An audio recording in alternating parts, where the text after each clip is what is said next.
Um, got people not here on the screen. So my name's Phyllis. I am facilitating today's discussion. Somebody tell me if I forget to do something in this kickoff. So Eracism is the slogan of the group Erace, which was formed in New Orleans in the summer of 1993. We seek ways through person-to-person communication to show that we are committed to treating all human beings with love, respect, empathy, compassion, and humility. Join us. Erace is an organization that does not espouse any political party, and we have no religious affiliation. We believe in acceptance of all people, and no personal attacks of any kind will be tolerated. We come with the intention to listen, learn, and not to argue. Can everybody mute right now? And I'll call on you when I get to that point. I'm going to read the land acknowledgement. We begin today by acknowledging that what we know as the United States is the ancestral and unceded territory of many indigenous peoples, and that there are many more nations and tribes that could be named here. Members of our meeting group today are on the lands of the Chitimacha and Choctaw in New Orleans, the Creeks and Cherokees in Atlanta, the Tonkawan, Lipan Apache, and Comanche in Austin, the Lenape and Piscataway in the Washington, D.C. metropolitan area, the Wampanoag and Nipmuc peoples in Boston, the Coahuila and Mojave in Riverside, and the Lumbee in Fayetteville. We thank their ancestors for being stewards of these lands through the generations. Sorry. Through the generations. And through today. We need to protect and honor the history and people of these places. Despite centuries of colonial theft and violence, we should always remember that we are all still on indigenous land, and it will always be indigenous land. Got people coming in. So the format of the meeting is that I keep a list of people who want to speak, and I will call on you in order of the list. To get on the list, you raise one finger and move it until I catch it. If somebody is speaking and you have a clarifying question, and that is a very specific question about the meaning of something they said or something you didn't hear well or catch. So it is not a question that needs a big preamble, and you don't need to give your opinion because you're asking for clarification. If what you are starting to ask is not a clarifying question, you will be invited to get on the list. Just put my thing away. Like I haven't done this in a long time. Every time you're on the list, you get 2 minutes to speak. And I will try to keep track of that. The person speaking is allowed to speak for 2 minutes uninterrupted. And towards the end, I will do a wrap up probably before 11:15. We go to 11:30 because there's this many people on. We ask that everybody stays muted unless you are going to be speaking. If somebody forgets to re-mute after they speak, I will mute you because I am able to do that. So today's topic has to do with the Gilly program that exists where U.S. Law enforcement agencies go and train in Israel with the IOF. I call it the IOF because it's the Israeli Occupation Force. I do not call it the IDF, which is the Israeli Defense Force, because they're not defending, they're occupying. So the two articles, the one from Prism about how the Cop City activists are trying to abolish the Gilley program, and the second one, the statement from the Black Alliance for Peace in Atlanta, about the Cop City situation there, kind of tied together, and the second one is mentioned in the Prism article. So I also want to say that I don't know if people are aware, but there was a yesterday a person in Atlanta went to the Israeli embassy and self-immolated outside the Israeli embassy in Atlanta in protest for Palestine. So that is a very sad thing. The person did not die. They are in critical condition, and they're not saying even the gender of the person. So we don't really know, or the age or anything. And I just think what's going on right now that we can see on our little handheld computers is really pushing people to be very distressed. And I don't think the government here in this country is really aware of that situation. And the situation with Cop City and the Gilley program, it's already here and it's still coming. So I'm gonna go around and ask you to introduce yourselves, and then I'll start taking names for the list. So I'll start with Nancy.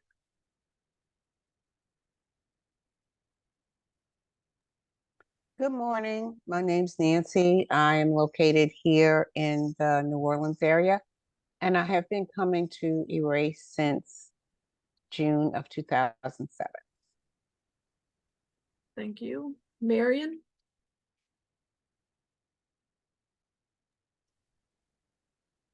Hello again. Good morning again, everybody. I'm Marion. Excuse me.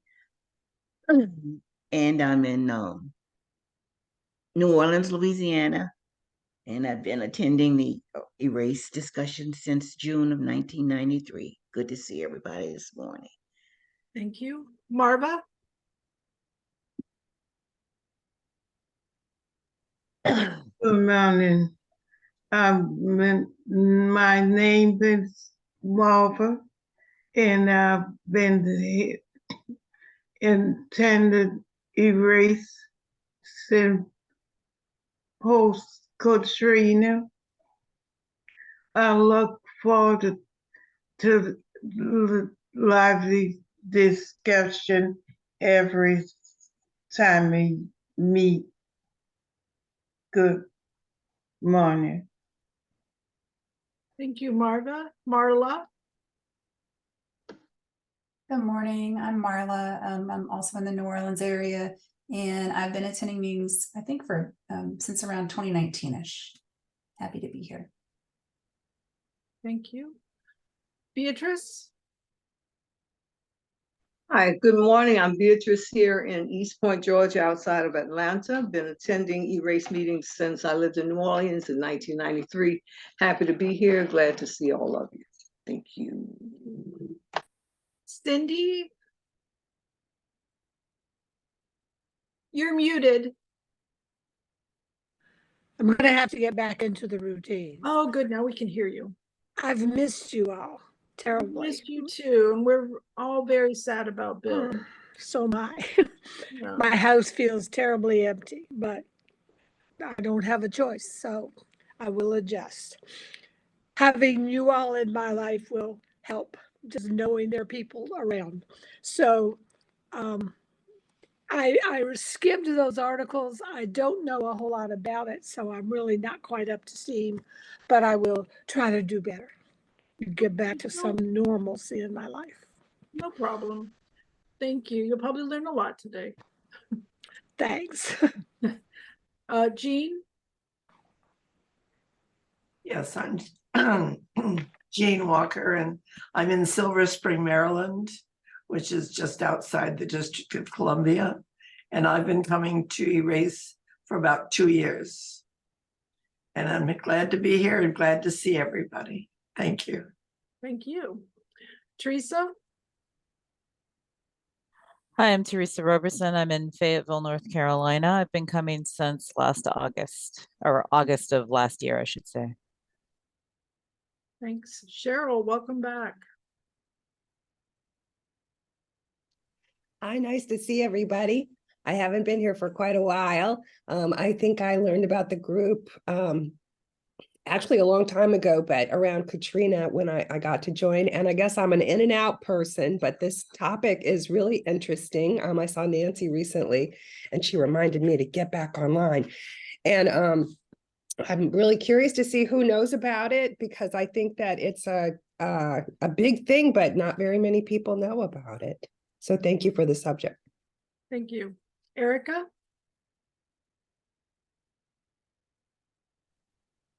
Hi, I'm Erica. I'm in Austin, Texas. I've been here since 2002, but I grew up in New Orleans, went to New Orleans public schools. My mom was a New Orleans public school teacher, and she used to have an Eracism bumper sticker on her car. And recently I was sort of reminiscing, and my mom's passed away.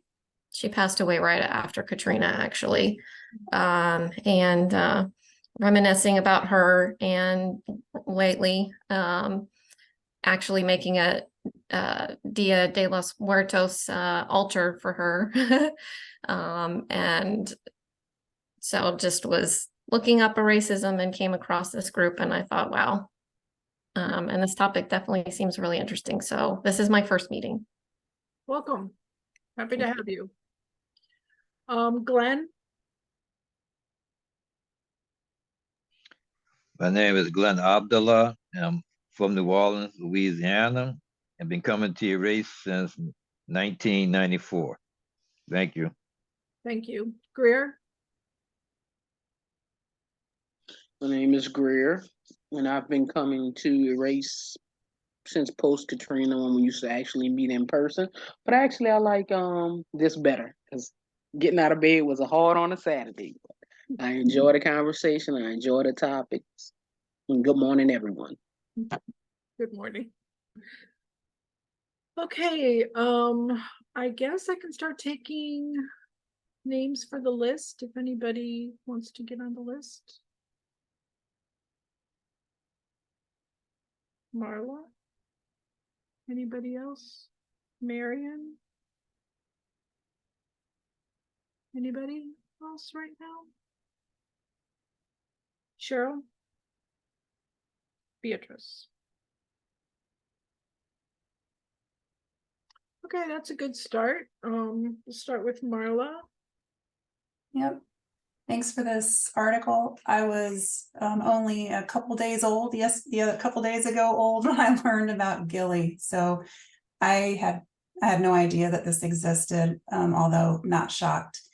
And the other thing that I wanted to point out that I thought was very interesting about the article, you know, folks who talk about in 1992 how Gilly was formed and reasons why in this effort to enhance public safety.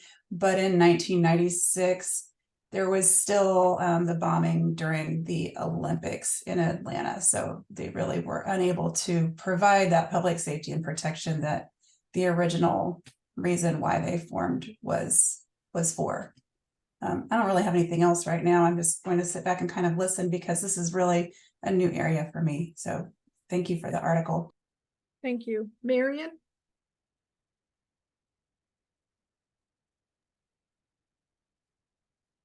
Did I unmute? Yes. Oh, okay. This has raised my suspicions. I was trying to remember right after I read the article. It was some man, and some of you would remember, I'm sure, who was involved in, was it that insurrection, or I can't remember if it was the insurrection or some other civil strife. And the guy spoke recently at some discussion, and he said, and the reporter the news journalist said, you have to remember this guy said he got involved because he wanted a civil war to start in this country. And I'm very, very suspicious. Throughout this article, there was the sprinkling of the word militarized, military, and I'm really thinking that there are people, not just a handful, but thousands, maybe even millions, that really want to see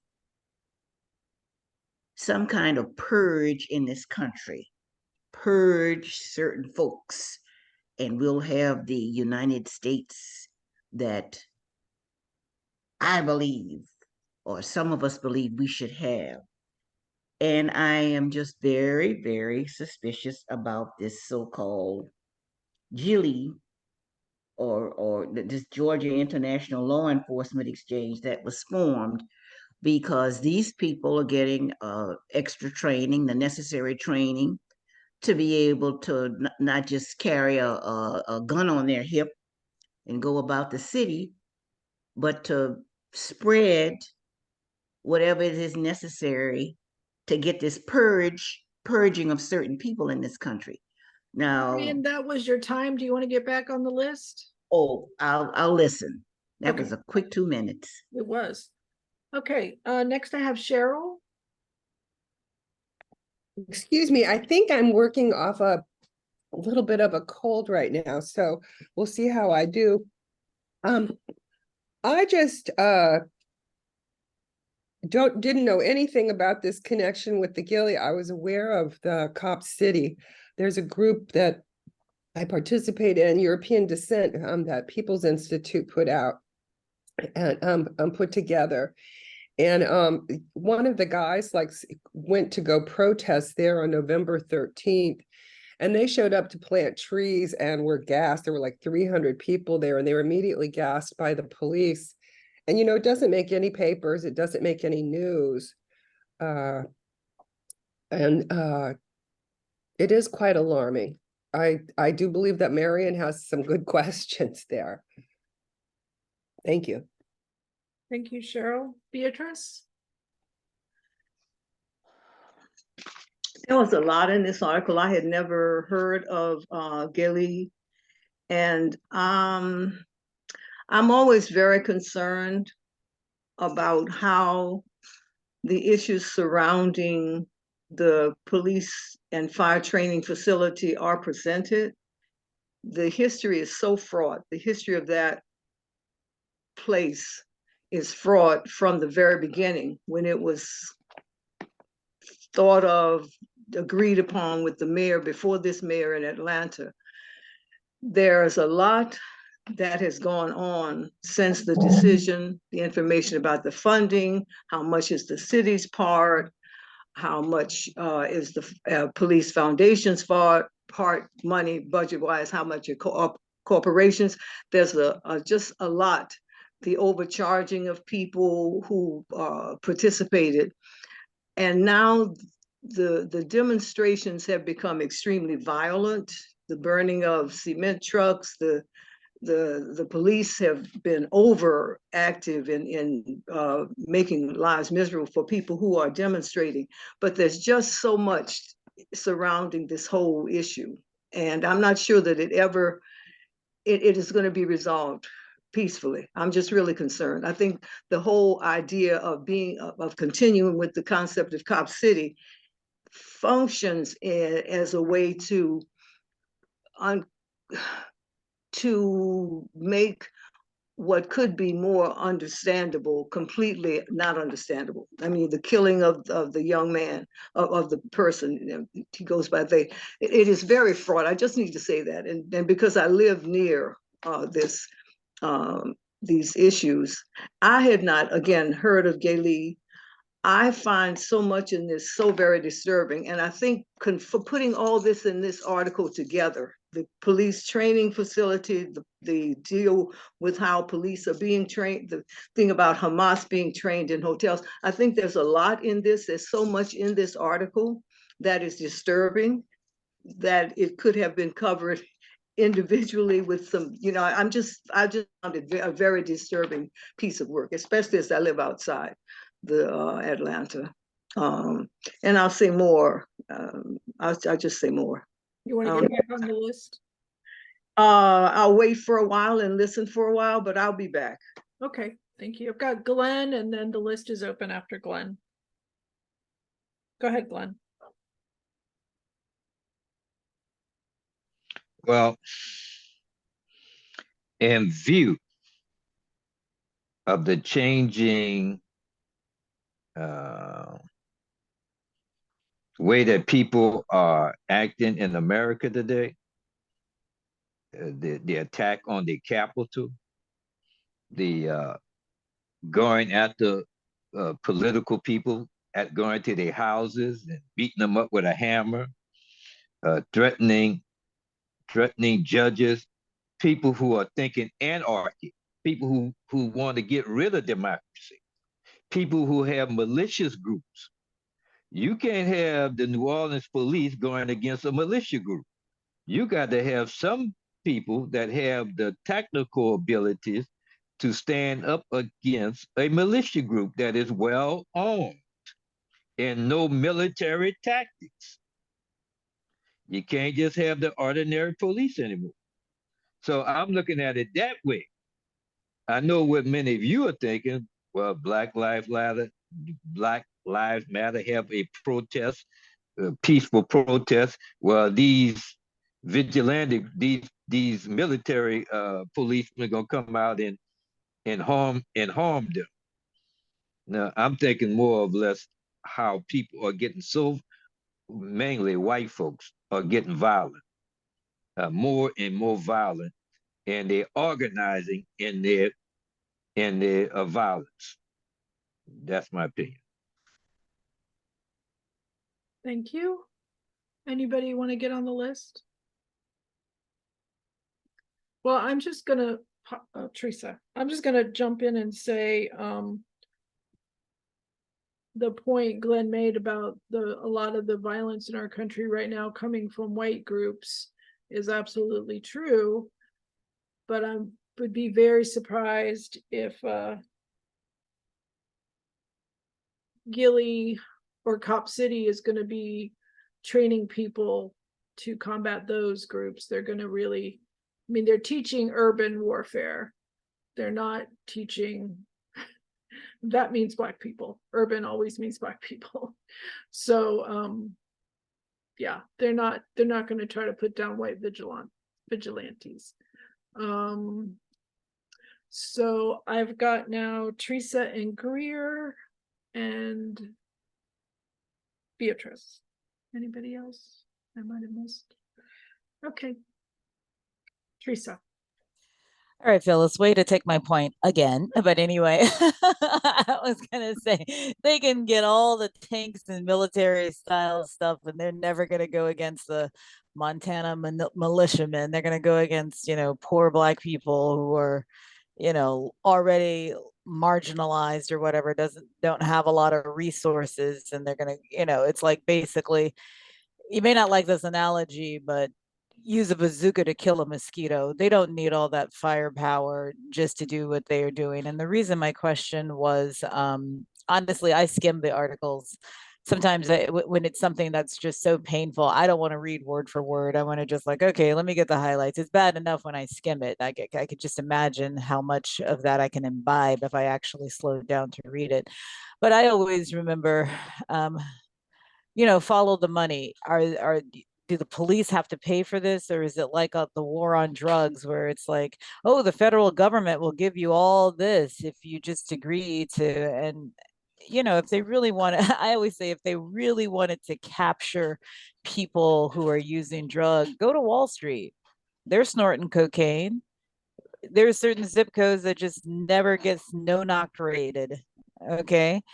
And as far as, I mean, yeah, Phyllis, you really made my point. They're not going to use all this military training and whatnot on people who are storming the Capitol. And that was one of the things that at least MSNBC was pointing out, is like, the January 6th protest really didn't have a lot of security like the Black Lives Matter protests, and they were really trying to just stay, not just say, well, why when a group of Black or mostly minority people protest, you have all this security, and then when white people are angry and they're out, it's just like, oh no, they're white, it's okay, they're not. And they just did the most destructive thing, and I thought it was funny, the first time Trump was arraigned in New York, a lot of the ones who would have come out to protest that were already in prison. So yay, FBI.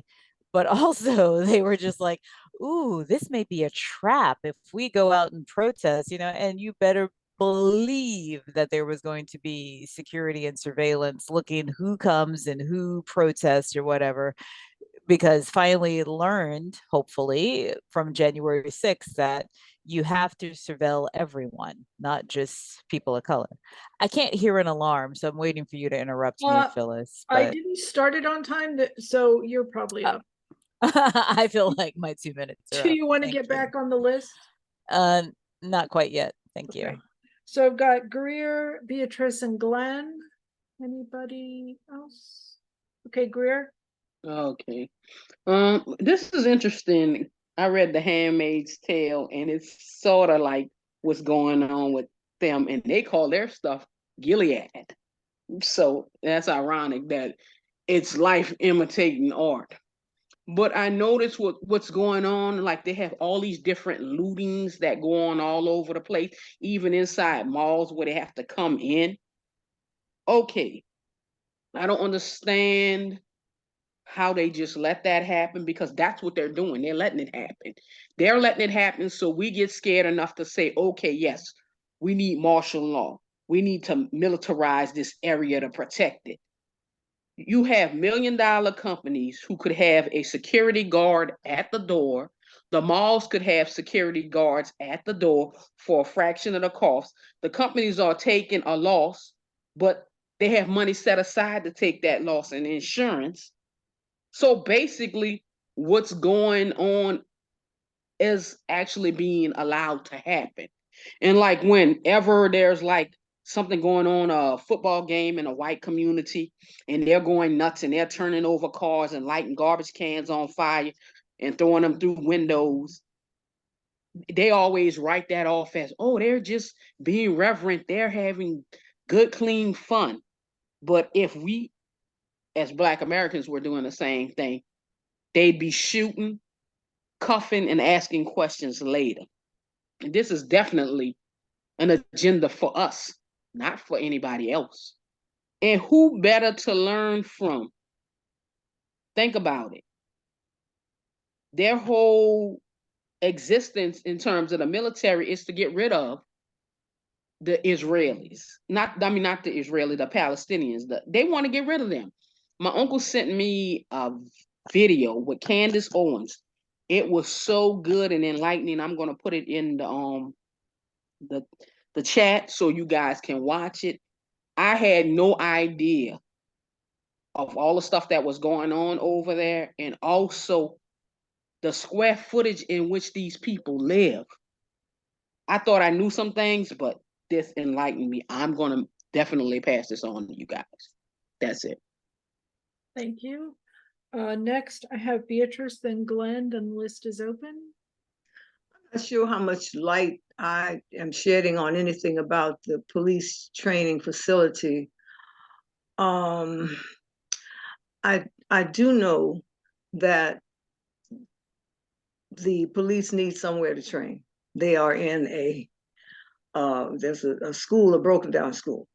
I do know that the beginning of the decision to have this occurred with the previous mayor, and that the process by which it was approved is concerning, because I don't think the citizens had a lot of input.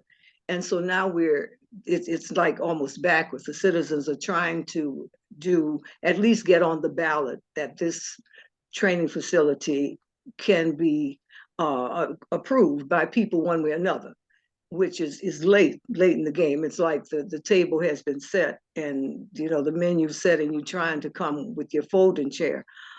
I also know that a lot of, and again, I didn't know about this organization.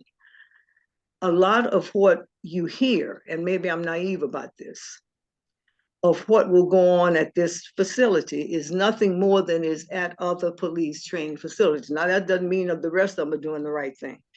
I also understand that we as African-American people in urban areas, people in areas of poverty are over-policed, that we sustain higher involvement of police for situations that, like Greer saying, would be child's play, turning over cars.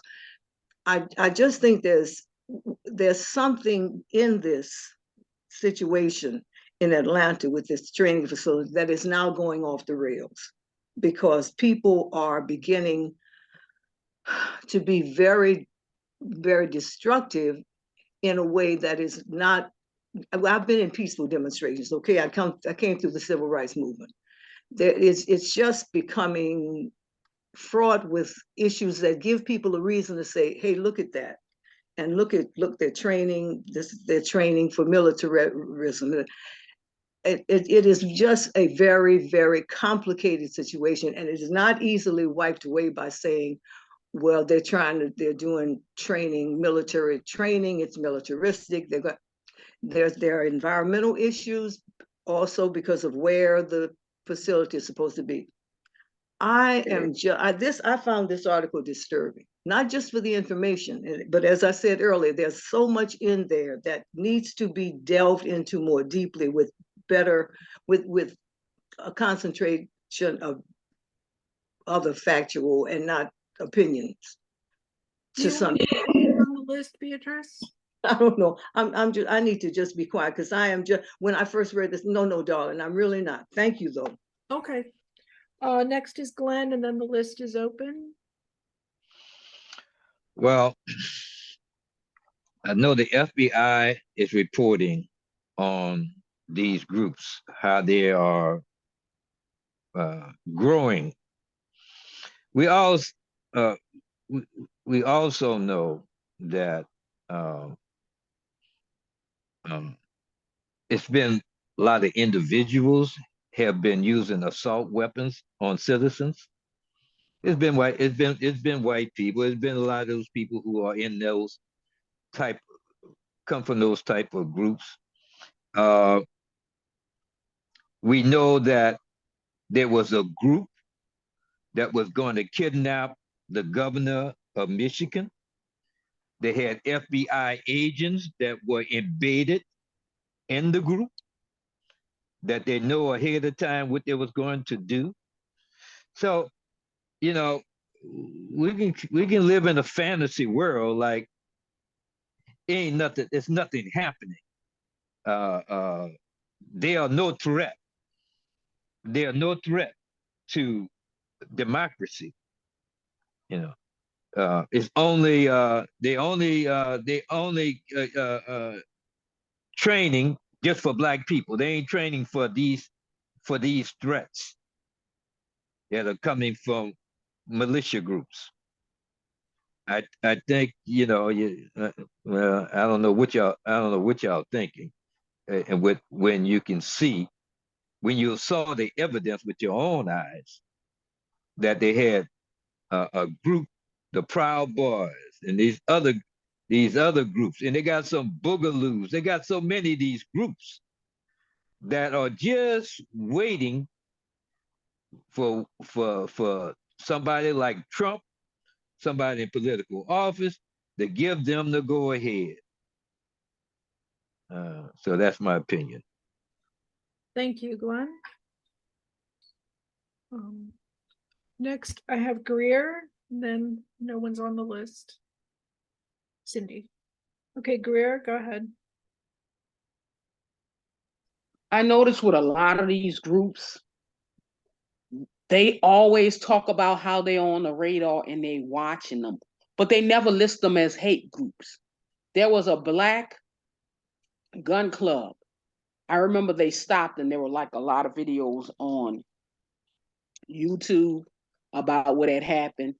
And these guys had all the paperwork and everything. There was even a standoff. They arrested them only to release them. They showed them being arrested, but they didn't show them being released because they had all the paperwork and everything that was necessary. But they were so afraid of those guys who are actually legal, registered gun owners with the paperwork to go along with their guns.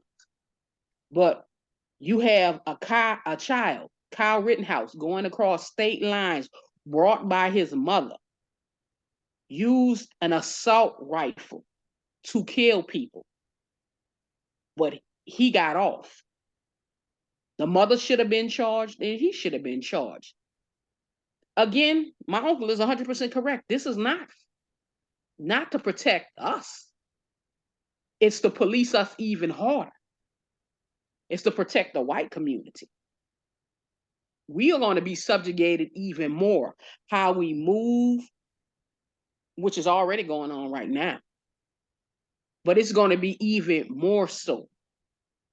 Sooner or later, we're going to have checkpoints. There are going to be places in this country that we can't go to that are going to be blocked off. We're going to have separated Gazas in the United States. I may not live to see it, but it's going to happen. It's guaranteed. They're already preparing the way right now. That's it. Perfect timing. I got a question like that. Is it actually a clarifying question? Yeah, right. Let's hear it.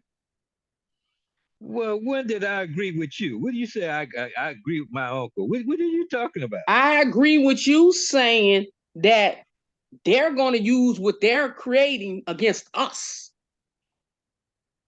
I agree with you. It's rare that we do agree, but I agree with that. I don't remember saying nothing like that. Go ahead. You did say that.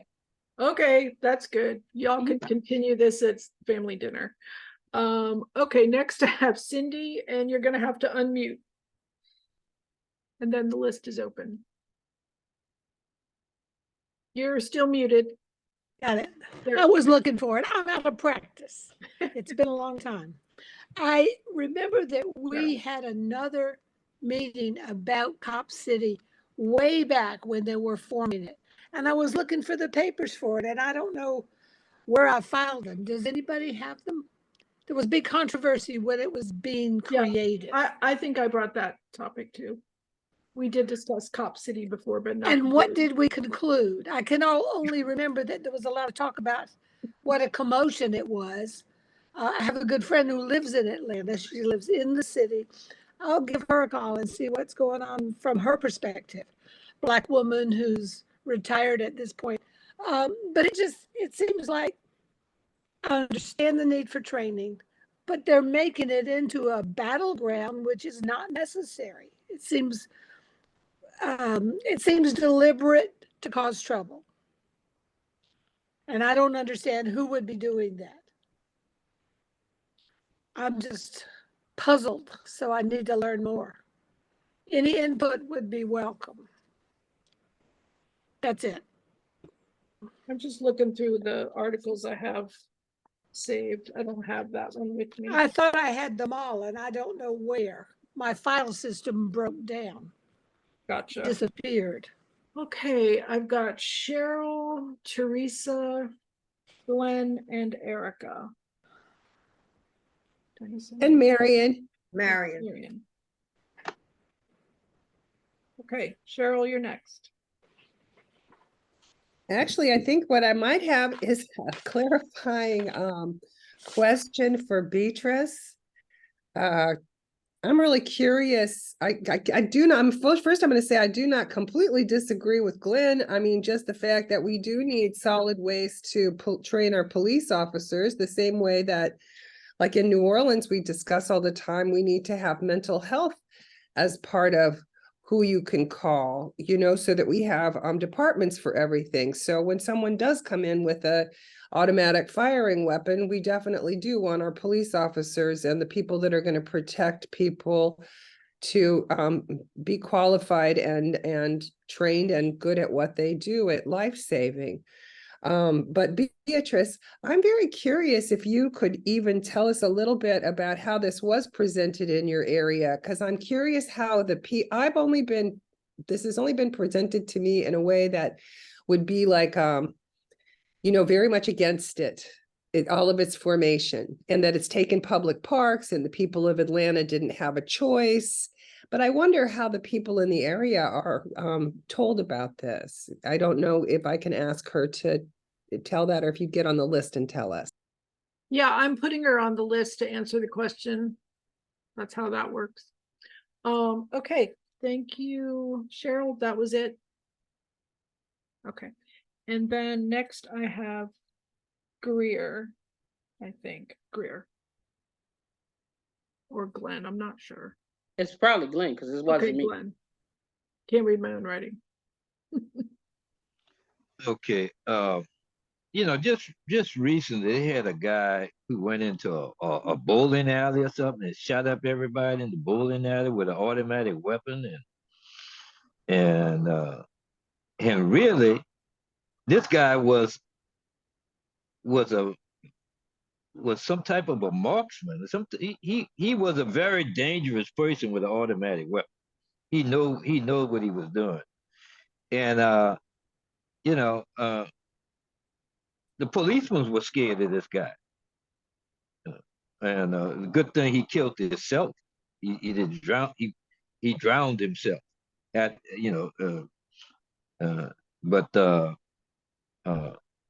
but I think that we will need protection from these militia groups, because we as African Americans, we are not prepared if a militia group would attack our neighborhood. We would definitely need people who are trained to deal with those kind of people and that kind of weaponry. We'll be screaming for that Atlanta group to come and help save us from a militia group, because we don't have no protection. We don't have militias we don't have African American militias in every city to fight off a group. We've had race wars in America before. We have had them, and we always get the bad end of them. And that's all I'm gonna say. Thank you. I have a clarifying question. Okay. Okay. When has America ever saved a Black community from being torn apart in history? That's not a clarifying question. That's a question with an opinion. Thank you. Thank you. Do you want to get Appreciate on that. the list, Greer? Greer, do you want to get on the list? Let me think about it. Okay, let me know. Next I have Teresa. Okay, I wanted to recommend, I think it was Netflix that recently came out with Ibram Kendi Stamp from the Beginning. If it's not Netflix, it is HBO Max, because those are my two favorite streaming platforms. And I was thinking that was a really good but thick book. How did they get that in just like under 2 minutes? And it's a very vibrant visual thing. They could have taken out half the still images of lynching, but other than that, that's like my solid criticism. But they do have one part of it where they show a community, and I'm sorry I can't remember which, but they show how it was a Black community and now it has a highway running through it. I mean, when you think of how, and this was kind of like Greer's question, when did the United States save a Black community? They plan to destroy them. They put highways through communities. And I once told one of my friends who was a statistician or whatever. I don't think I'm saying the right word, but whatever it was, she crunched the numbers and looked at how communities were being destroyed by where they put things and zonings. And, one of the favorite ways to do it is to build a highway or to say, well, don't you like good sidewalks? You put in sidewalks and that raises the prices of everything and prices out. That's another favorite thing. Oh, we're going to build up, but not keep the current economic level or what have you. But I highly recommend that book, which is mighty thick and it is powerful, but also the less than 2 hour visual summary of that book. Because when you see the before and after, you may not notice like the frog in the pot that's heating up slowly. You may not notice the changes, or what do they love to call it? Urban renewal, which is basically get rid of Black people. But they always make it sound like it's such a positive thing that we're bringing all these wonderful changes. And part of the changes is gentrification. So I feel like I'm creeping up on 2 minutes if I haven't exceeded. That's about it. You're almost perfectly on time. I've got Erica next, and I see you, Greer. This is my first meeting, so this is odd for me, but definitely sort of a personal subject for me, because my brother is a police officer. He's actually a police officer in the Metairie area. And so, I mean, I definitely agree that, police need better training. To be honest, I mean, I don't really know what their training is. And even talking to my brother, it's not clear to me what their training is. It definitely disturbs me, the militarization aspect of it. I had heard, reading this article, I had heard of Cop City before, but it has been a long time ago, I feel like, and I hadn't heard anything about it in so long. So that was very eye-opening to read about that and the connection to Israel. I had no idea. And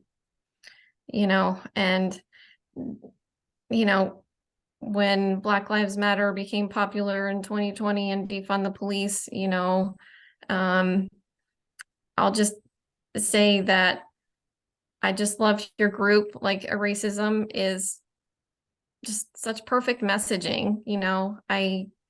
I defund the police.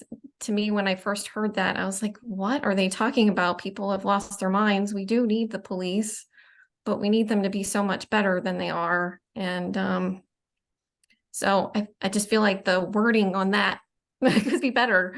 I think there's so much misunderstanding still about that. It's not really that everybody wants the police to not be there at all. We just want them to be much better and better trained, and not militarized trained. And isn't that what the National Guard should be for? For, I don't know. I guess that's all I have to say for now. Timing. Thank you. Next is Marion.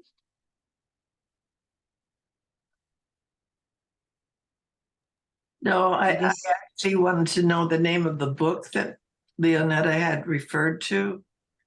What? That I thought Leonetta had referred to a book.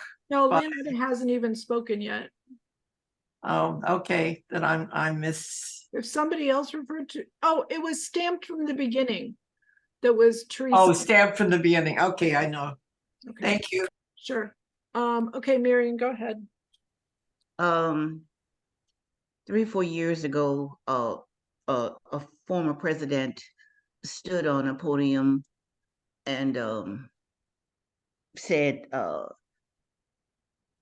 "Make America great again." And it wasn't, and somebody else said, "Well, oh, you mean it isn't great now?" Unfortunately, the descendants of African people were supposed to be enslaved forever. And there are thousands and thousands of people in this country that believe they shouldn't have the same freedoms and liberties and privileges as some other people. And this is where we've come to this point in the road where you have these people who are organizing, getting themselves together to so-called take the country back. I myself am kind of angry and disgusted, and I'm assuming that everybody in this group is perfectly aware of what we're saying now. There is a movement in this country to turn the clock back 400 years. And that's where the Civil War is going to come into being. I'm angry, I'm disgusted, I am afraid, and I'm so disgusted that those people that went to the African continent and brought and kidnapped these people and brought them back across the Atlantic Ocean, thinking that we're going to have all this free labor forever, as long as America is America. And it didn't work out that way. So here we are in this position. And I'm going to sound a little selfish now, that I'm worried about my children and my grandchildren, because there's more years behind me than I have in front of me. And they're going to be here at the hands of these people that can't get past people's melanin. Marion, your time is up. Do you want to get back on the list? Can I just finish this? I'm leaving something dangling that cannot get past the melanin and see the human being in front of them. I'm so emotional right now. I don't even know if I made any sense, but I did want to get that point across about how stupid and silly and idiotic we human beings can be when it comes to accepting the humanness of all of us. Thank you. I've next got Beatrice, then Greer, then Teresa. And then I think I'm going to do the wrap up unless somebody else wants to get on the list. Yeah, I'm not sure if any of this information is helpful to you, Erica, about, well, a couple of things. One has to do with the training facility, the center, and it's 85 acres on the rest of the property would be 265 acres that would be for a park and a green space. So that it's a portion of this forest. There's an auditorium, a police, fire, public use, there are different things. A mock city, there's whatever would be expected to be at a training facility. And it's supposed to help boost morale. Now, I'm not naive. Again, I understand that people who present something that's new, they're going to make people think it's going to be wonderful. But this is one of the things. The morale is low, and that this having a facility where people can train rather than an old school that's fallen down would boost morale. Keisha Lance Bottoms, who was the mayor before our mayor, is the one who approved this lease. It was approved by the council. Again, they got the cart before the horse because people were not involved. They didn't feel they were involved in the decision. And so it went forward. And now it is so fraught with people saying it's a militarized zone and people are going to come. I know I'm saying that in a way that it sounds unbelievable, but there's nothing that they have said about this that is beyond what happens at training facilities anywhere. Is that the demonstrators are saying that it's further militarizing police. Well, if training police is militarization, I'm not sure that is accurate. And it's going to threaten the lives of marginalized people. It is in an area in DeKalb County where the forest itself is in an area where predominantly African American lives. Well, that's true of DeKalb County anyway. So, I mean, I just need people to understand, especially when you use the term cop city, we have bought into what the protesters are saying. And the protesters are now becoming more because they're receiving, it's a two, you don't know which came first, the chicken and the egg, because they're becoming more violent with their issues, and the police are responding. So it's just fraud. I just counsel people to be thoughtful and look at the depth of what this is all about. I hope that a little bit of that has been helpful to you, Erica. The current mayor is very much in favor. The city council has voted for it. And the people, though, have got enough signatures to put this on the ballot. As I said, it is an initiative to get people to really be able to decide, but it's already decided. The best thing is for the people who are having this training facility to let people know what will go there and have the people who are protesting it directly ask about things like gay league, directly ask of things. Maybe they'll be answered or not, but at least those positions will be on the table. I just think it's a fait accompli. They're gonna build this thing. So let's stop burning up cement trucks and stop throwing Molotov cocktails. And hopefully they won't kill anybody else. I'm very mixed, angered and hurt. That's all. I'm finished. I don't know if that helped anything. Thank you, Beatrice. Next, I have Greer.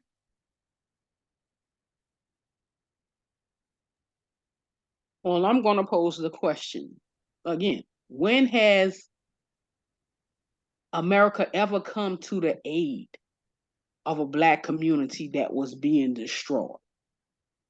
You got Tulsa and Rosewater, two of the main ones that are talked about. Well, how many more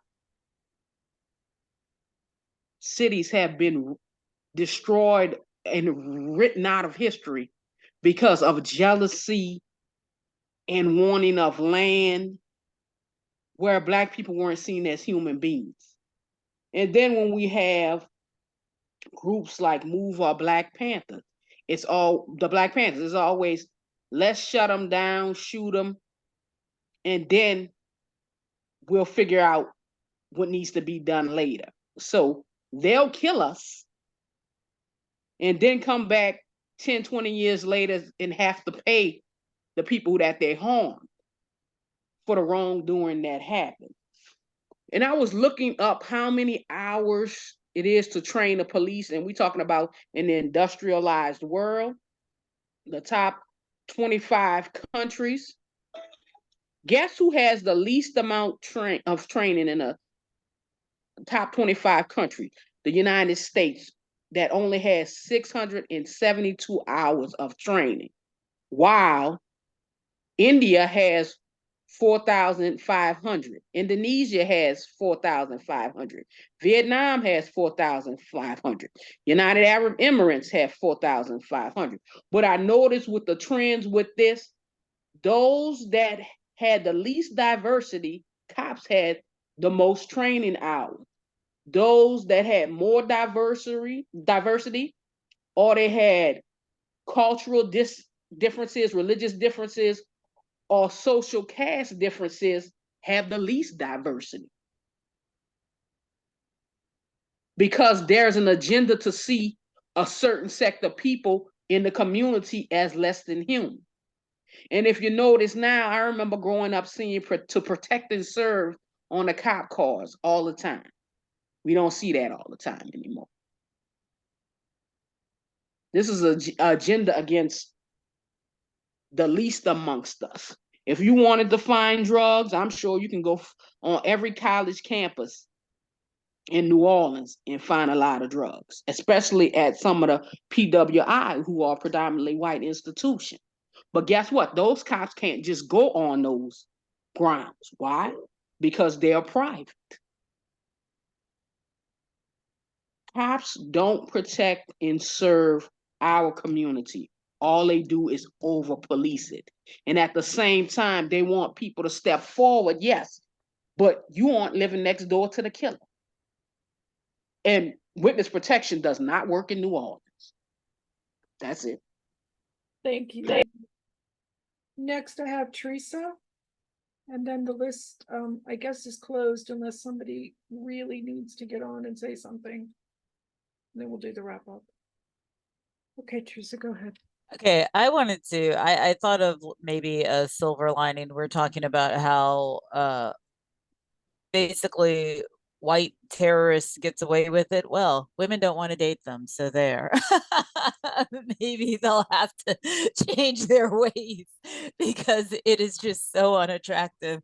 I forget which newspaper because I don't read newspapers, but they recently came out and said, oh, they're worried because the most conservative men can't find conservative women. Well, there are conservative women, they're just not enough to go around. So, I'm wondering if they're going to do like other, like really conservative, violent, practically all male groups do and just start kidnapping women or whatever. Because, we call ourselves a Christian country and say that that's just like the best and this, that, and the other. Although violence knows no religion or race or anything. And so if the most violent among us suddenly can't get a date, how are they going to handle that? You would hope that they would just think, okay, so a woman of childbearing age doesn't want to date me because I help vote for her having her rights taken away or something of long, or will they even have such an argument? But I just thought,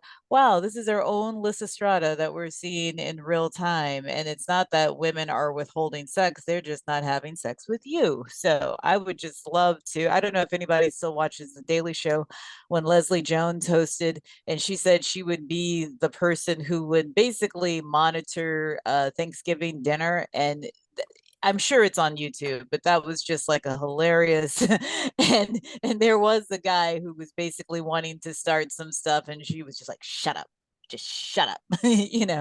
But the guys are kind of getting the message, oh, your position is not attractive. So I was hoping a little bit of humor and also maybe a silver lining when you think, well, what's going to happen if the police isn't going to stop these guys? Perhaps the FBI will, but also just collectively everyday women saying, nah. Of course, that leads to incels, which is a whole nother. I don't know if we ever talked about incels on this group, or maybe I wasn't. But anyway, I'll stop. Thank you. Thanks, Teresa. Okay, so now as we start the wrap up, the people who have not gotten on the list at all will get 2 minutes to speak. And who I have are Marva, Jean, Amal, Leonetta, and Nancy. Anybody I missed? Okay, so Marva, you want to go? I give you 2 minutes. Okay. I had never heard of Glee. This discussion was informative. I like everybody here and both they spoke. I like to take the time saying I miss Bill input.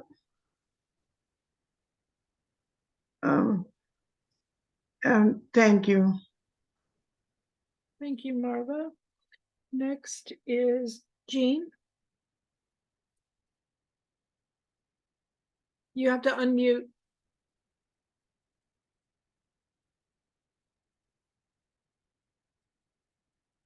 Jean, can you unmute? We can't hear you. You're still muted.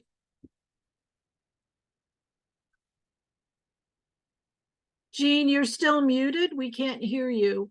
Can you hear me?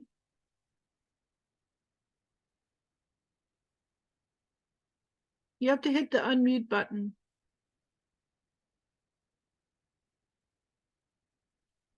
You're not hitting the button. It's not working. We cannot hear you. We can see your lips moving.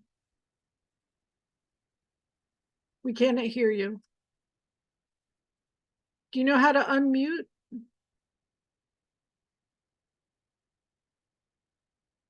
Okay, you keep trying and I'm going to call on somebody else and we'll see if we can come back to you. Okay, next is Amal. 2 minutes. Can you hear me? Yep. Yeah. It's I don't think that is more so that the police need better training. more so than they need a better relationship with the people that they say they're sworn to serve and protect. Because I know when I was a kid, you know, the in the early '80s and mid '80s, the popular saying was officer friendly, like, you know, the officer is your friend. And I don't see too many police policing. I mean, walking the beat. You know, everybody's in their car these days. You know, a time when the police would walk the beat and they would develop a relationship with the people in the neighborhoods that they were policing. And so when you have a better relationship with the people, people are be more a bit more open to talking back to you. So if something's going on, they know they could go and call Officer so and so because he's walking the beat, and we could talk to him and he'll do something about it. I don't see that type of a relationship with police officers and with the neighborhoods anymore. And so that distrust builds over time, and no one wants to talk to the police. And so that's the problem that I'm seeing as far as the police and the people that they're supposed to be policing. It's not that they need more or better training. They just need a better relationship with the people that they're supposed to be policing. As far as this, you know, that $90 million for police training facility, I'm actually amazed by that. You know, it's interesting how you can find money for things like that, but when things that really matter, the cities and the states and the country seem to not have money for those things. So $90 million, you know, where did you pull that money from? I'm just amazed by that. As far as you know, the Israeli state, you know, was mentioned in the article, and amass all of the things that's going on with between the relationship with Israel and Palestine now. You know, a lot of people are just afraid to call Israel an occupying force over the Palestinians. I don't know why they have a problem with saying that. Anybody who's ever been to Israel could obviously see that. If you've never been to Israel, then you rely on the Western media to give you that their take on it, and you probably don't see it as well. But if you've been to Israel and you've seen the conditions in which the Palestinians live under, you'll develop a different opinion about the occupying force called the Israeli government. Now, I'm not a fan of now I'm not necessarily a fan of the Palestinians either, considering the way they treat Afro-Palestinians. But nevertheless, what happens to them is not right either by the Zionist forces that's in Israel as we speak. So I'm not a fan of those people either, and I'm not a fan of Israel either, the way they treat the Falashas, the Ethiopian Jews. So I'm not necessarily banging the drum for Israel or for the Palestinians. It's just the idea that I know mistreatment when I see mistreatment. So that's wrong. Okay, thank you, Amal. Next, I have Leonetta.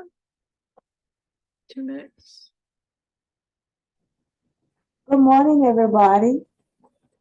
I'm so glad to see everybody. I just wanted to let y'all know that my stepmother died. She lived exactly 7 months after my dad. So I just wanted to let y'all all know. That's why y'all haven't been seeing me. Very sorry. So we just buried her. And the first anniversary of my dad's death is coming up. He died on the 4th of December. So that's where I am. My head is there. So to get back to the subject, I probably won't take my full 2 minutes, but I just want to say about the police. I have this theory. I don't know if it's right, but I think that the racists in America are not in the white robes and the hooded perned sheets anymore. I think they're in the white coats, and I think they're in the police department. I think that's where the racists are. And their work is in the statistics. If you look at the statistics, you see how black and brown people are being murdered by the police, and you see how black and brown women are dying in childbirth. And that's the agenda, and I agree with them all. I don't think it's no training. I think that's their agenda. And that's my 2 minutes. Thank you for Thank you. listening. Thank you, Leonetta. We hope you'll be able to join us more in the future. Thank you. Nancy?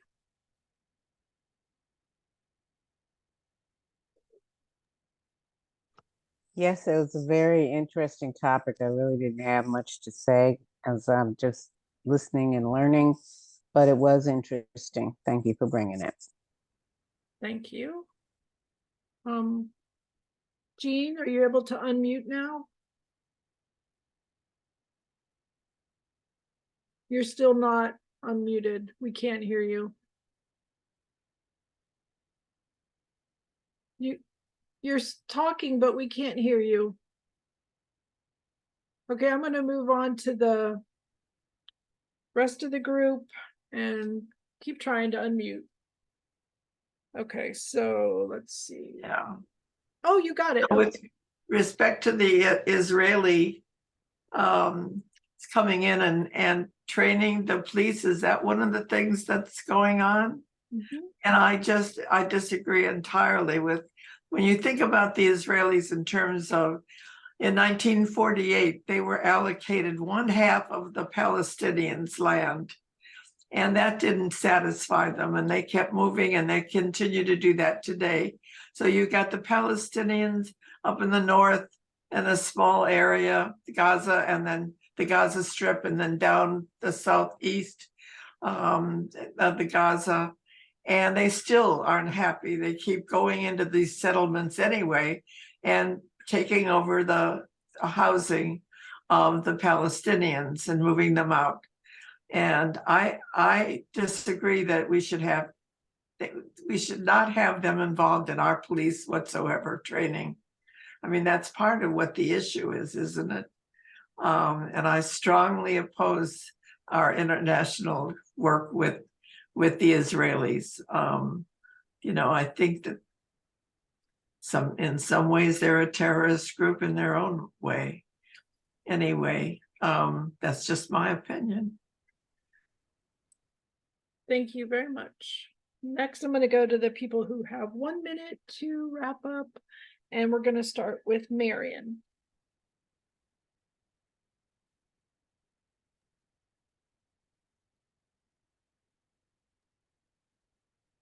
I think if there was only one thing that one point that got across to me this morning was I think all of us are living in reality, and that there's no one in this group present this morning that's living in La La Land. And it's unfortunate that we cannot just see the humanness. We're all human. You all have heard me say this before. Some of us are not rabbits and the rest of us are kangaroos, or some of us are bears and the others of us are giraffes. We're all human. And it's just really tragic, sad. And I'm angry and disgusted and very upset that we humans have been on this planet for a long time now. Maybe not as long as some people think, and we still cannot see. They were all just fragile, delicate, flawed, imperfect human beings. But yet, there's so many of us, thousands and millions of us, that want to hurt others because you don't look like me. So therefore, you don't deserve to be treated in a fair manner. So that was 1 thank you, minute. Phyllis. You want to Thank say you more? for this topic. Okay. Thank you. I've got Beatrice next. All right. First of all, I agree. Thanks for the conversation. Thanks for the article. I agree with Jean entirely about the international involvement of police training. I think that's really not anything that should happen at all. 1948, origination of the state of Israel. There were people living there. There were Palestinians who were promised a state of their own. It has never occurred. What has happened in Gaza has been horrible, telling people to go down to the southern part and you'll be safe, throwing out leaflets and still bombing people. It is just unbelievable. Boss over in the West Bank has no power. It's just, everything is concerning. Police protecting and serving used to be, as G said, but it's not a lack of training. It's not implicit bias. It is not anything other than ego, I believe, that makes it such that police will shoot somebody who's moving away from them, shoot somebody who's unarmed. It has nothing to do with training. So it's just an interesting conversation. I invite you to keep involved with knowing what's going on with the police training facility in Atlanta. Thank you. Thank you, Beatrice. Cindy, you're next. It's good to be back with you all. I've missed you these months. There were a few other things happening, as you know, but it's good to be thinking about. I don't know much about Israel, except I think they're a kind of a bully.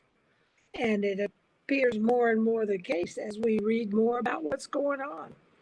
But in terms of a solution, way back in high school, I read The Source of Mitch Newbrook, one of those big fat things that looks at all the history.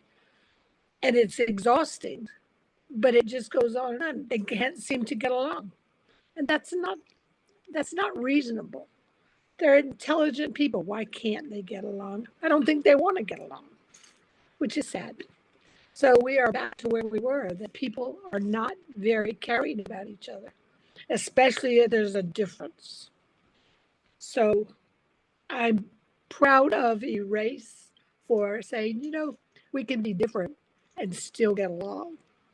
So that feels good. Next week, we'll see another topic. Thank you. Thank you, Cindy. Teresa. All this time we're talking about how horrific the connection is with this particular cop training, but from whoever's making money, all they see is a new market. And we've got thousands of local police across the United States, and this is ground zero. I do hope I don't think it's going to be stopped, but I really, really hope it's going to get modified, because once it's implemented in Atlanta, they're thinking new market. It's just the old economist adage that war is good because everybody's working. They develop all these weapons, and you call them techniques, but they're not using like Jedi mind tricks. They're using weapons, and they want to sell them to whatever market is there. And that's really unfortunate, because if you were a good capitalist, I know some people think that's an oxymoron, but let's say it actually exists. If you were a good capitalist, you would bring good things to the market that is needed. And unfortunately, if we say that over policing makes white people feel safe, that's never going to go away until that attitude goes away. I was congratulating my niece for getting the first Black female mayor in Philadelphia, and she was like, but she believes that she wants stop and frisk. And I was like, no. But she's appealing to a demographic that represents a strong component of her voter base. Anyway, I know I exceeded a minute, but thank you for bringing this article. Teresa, you do something to me that I forget to start the timer every time you talk. I don't know what. It's all the years that I was a spoken word poet. That's what it does. My voice is hypnotic. Yes, ma'am. Next is Cheryl. I really appreciate this conversation today. I feel like I know more about this, and I really appreciate the different points of view on this, and hearing from a local standpoint what has been presented. It has been a very difficult time. My heart is broken by what is going on, and I don't think I really need to say too much more than that. It's very, very sad that we have gotten to this place and we are not doing a better job of taking care of each other. So I resonate with everyone on that. everybody take care. I don't know if we're having meetings around the holidays, but I wish everybody in every way that you practice togetherness and joy to be good for all of you. Bye now. So Cheryl, we meet first and third Saturdays only now, and so there will be one more in December. Just so you know. Okay. Next is Erica. It's a great topic. Glad to be here. So thank you for that. I don't know. I just feel like we just need so much more love in this world. We need leaders to get back to that of unifying people instead of dividing people, because we are really more similar than we are different.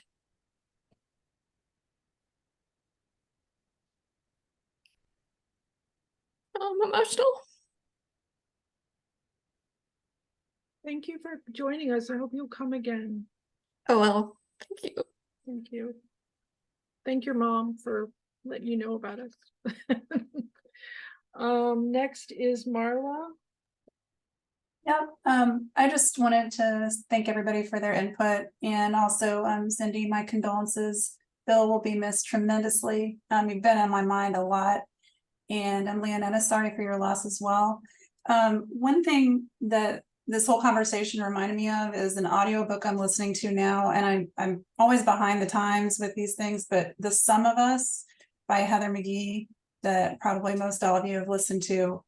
You know, this notion that the zero-sum game of everything, we're, as white folks, we're trying to gain something at the expense of Black and brown folks, but in the end it winds up drastically and dramatically hurting everybody. And you know, it just it doesn't, it's hard to make sense of it all, but yet all of it does make perfect sense. So anyway, have a wonderful week, everybody, weekend, and see y'all next time. Thank you, Marla. Perfect timing. Glenn, you're next. Well, I don't see policemen as evil people.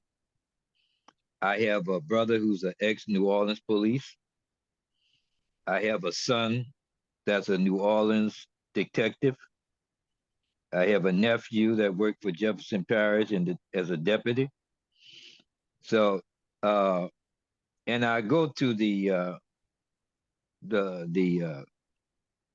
lockup there, and I go in there and to teach Islam to the prisoners, and I find the deputies are human like everybody else.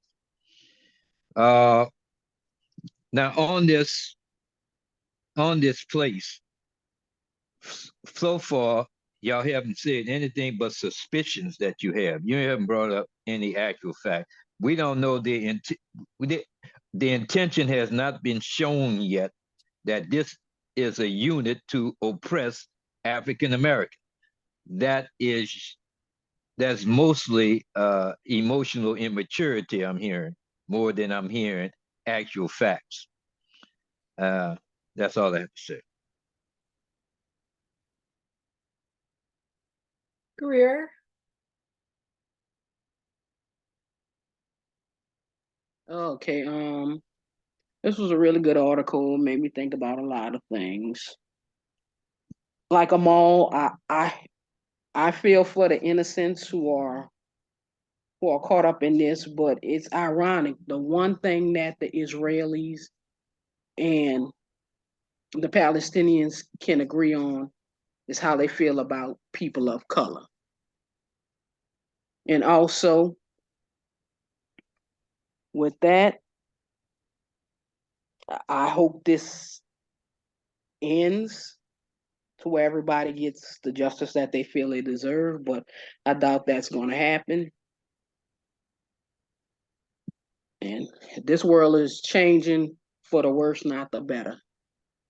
I weep for the future. That's it. Thank you.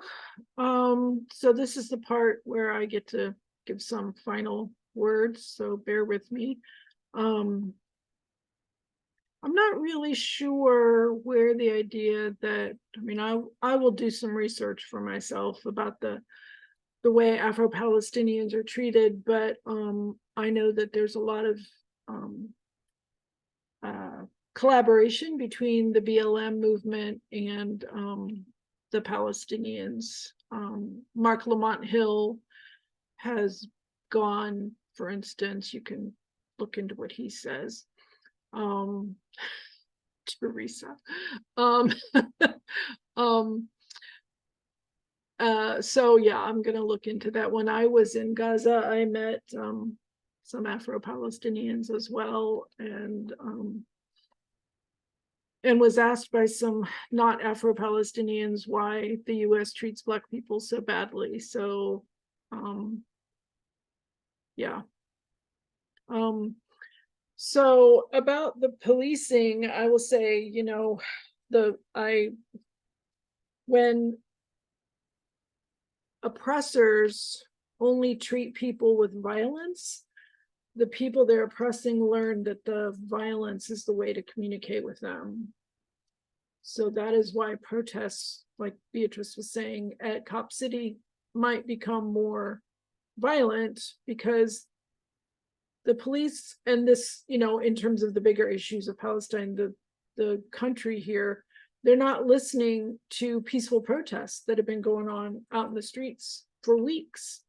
And all the civil disobedience, especially by Jewish groups. I mean, it's beautiful to see that they're willing to stand up, and they risk family relationships by doing so, because not every Jewish family feels the way that those people feel. I think the way to know that the training that will go on at Cop City will not be in the best interest of Black people is the history of policing in this country. Greer mentioned MOVE. We bombed part of Philadelphia to get rid of a Black group. I mean, this is more recent than Tulsa and Rosewood, and that hardly ever gets brought up. So don't forget about that. Any police training should involve community policing. It should involve de-escalation. It should not involve fighting Hamas in Atlanta. What? So I just am becoming very untrusting of any power that exists in the world. There's surveillance tools. We're also getting a lot of that from Israel, because they're good at that. They're good at, except for when it comes to finding Hamas in Gaza, they're not so good at it then, because they're not really trying to do that. Just wrote a word I don't even understand. Oh. So yeah, I just hope that everybody who is in this discussion will do everything they can to let their representatives know that they are not okay with this resolution 888 that got passed, which doesn't even present history accurately. And that was in the House in DC. And let them also know that you're not okay with the genocide of the Palestinians. So our next meeting will be the 16th, and Louise, who's not here today, has signed up to facilitate. I'll stop the recording, and then we can do any other announcements.